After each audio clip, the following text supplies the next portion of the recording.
আসসালামু আলাইকুম। আমি আরবি কুকিং বাই আরবি কিচেন চ্যানেলে আরও একবার স্বাগত। আজকের রেসিপি দেখার জন্য কোনো রকম ডিম ছাড়া অনেক বেশি সুস্বাদু আর প্রাণ জুড়ানো কলিজা ঠান্ডা করার মতো এই পুডিংটা বানানো অনেকটাই সহজ। আর এই গরমে এমন একটা পুডিং যদি ঝটপট বানিয়ে নেওয়া যায় তাহলে তো কোনো কথাই নেই। গরমে প্রাণ ঠান্ডা করার মতো আর অনেকটাই এনার্জি পাওয়া যাবে এই পুডিংটাতে। পুডিংটা বানানো যতটা সহজ আর টেস্টের দিক থেকে অনেক বেশি মজার, মুখে দেওয়ার সাথে সাথেই মিশে যাবে, এতটাই মজার এই পুডিংটা। আজকের পুডিংটা বানানোর জন্য লাগবে দুধ। আমি এখানে 1 লিটার লিকুইড দুধ নিয়েছি। এবার চিনি দিয়ে দিচ্ছি 1 কাপের একটু কম, অর্থাৎ 1.25 কাপ। তবে মিষ্টিটা আপনারা আপনাদের টেস্ট অনুযায়ী দিয়ে নেবেন। মিষ্টির ব্যালেন্সটা ঠিক রাখার জন্য 1 চিমটি লবণ দিয়ে দিচ্ছি। পুডিংটার টেস্ট বাড়ানোর জন্য গুঁড়া দুধ দিয়ে দিচ্ছি 1/3 কাপ। যে কোনো ডেজার্টে গুঁড়া দুধ দিলে সেই ডেজার্টটাতে টেস্ট দ্বিগুণ হয়ে অনেক বেশি টেস্টি হয়, তাই আপনারাও চেষ্টা করবেন পুডিংটাতে গুঁড়া দুধ দেওয়ার জন্য। আগার আগার পাউডার দিয়ে দিচ্ছি 1 টেবিল চামচ।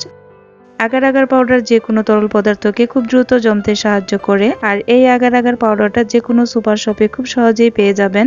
এবার এই সব উপকরণগুলো দুধের সাথে খুব ভালো করে মিশিয়ে চুলাটা অন করে মিডিয়াম আঁচে অনবরত নেড়েচেড়ে রান্না করে নিতে হবে 4 মিনিটের মতো। আর দুধের মিশ্রণটাকে অনবরত নাড়তে থাকতে হবে, তা না হলে তলানিতে আগার আগার পাউডারটা জমাট বেঁধে যাবে।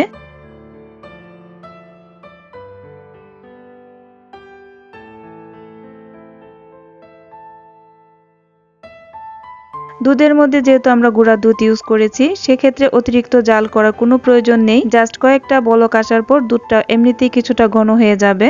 কিছুক্ষণ বলক আসার পর প্যানের সাইডে দুধের মিশ্রণগুলো এভাবে একটা স্প্যাচুলার সাহায্যে সাইড থেকে এভাবে দুধের সাথে মিশিয়ে নিতে হবে। আর এই জমাট বাঁধা দুধের মিশ্রণগুলো দুধের সাথে দিলে আবারও মিশে যাবে। বেশিক্ষণ জাল করে আঠালো করা যাবে না, এই রকম থাকতে থাকতে নামিয়ে নিলেই হবে। আর এই পুডিংটার জন্য দুধের মিশ্রণটা রেডি হয়ে গিয়েছে। এবার এই পাত্রে পুডিংটা সেট করব, তাই দুধের অর্ধেক মিশ্রণটা ঢেলে নিচ্ছি।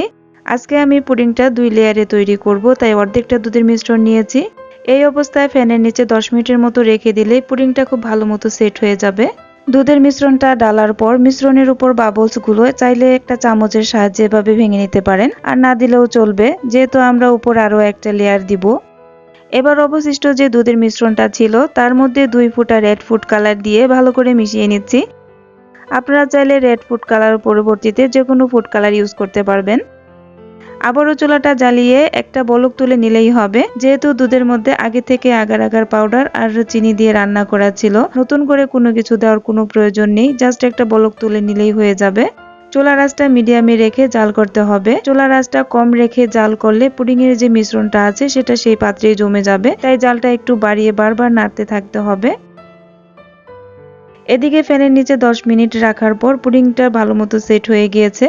যখন দেখবেন এরকম জমে যাবে, তারপর দ্বিতীয় লেয়ারটা দিতে হবে। দ্বিতীয় লেয়ারটা চুলা থেকে নামিয়ে সাথে সাথে দিতে যাবেন না, একটু নেড়েচেড়ে ঠান্ডা করে নিয়ে তারপর দিয়ে দিবেন।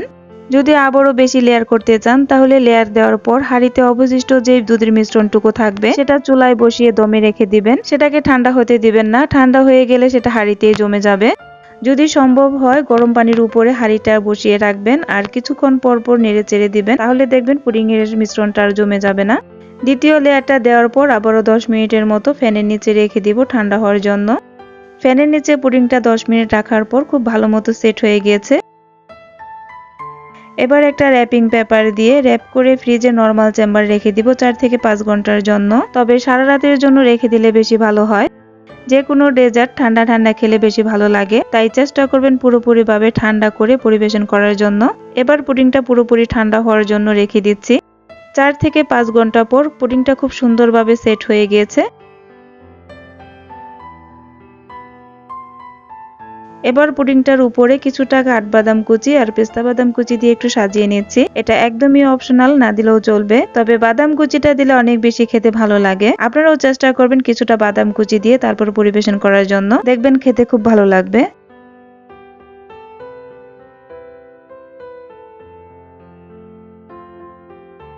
এখন আপনাদের সাথে একটু সার্ভ করে দেখিয়ে দিচ্ছি পুডিংটা কতটা সফট আর ক্রিমি হয়েছে।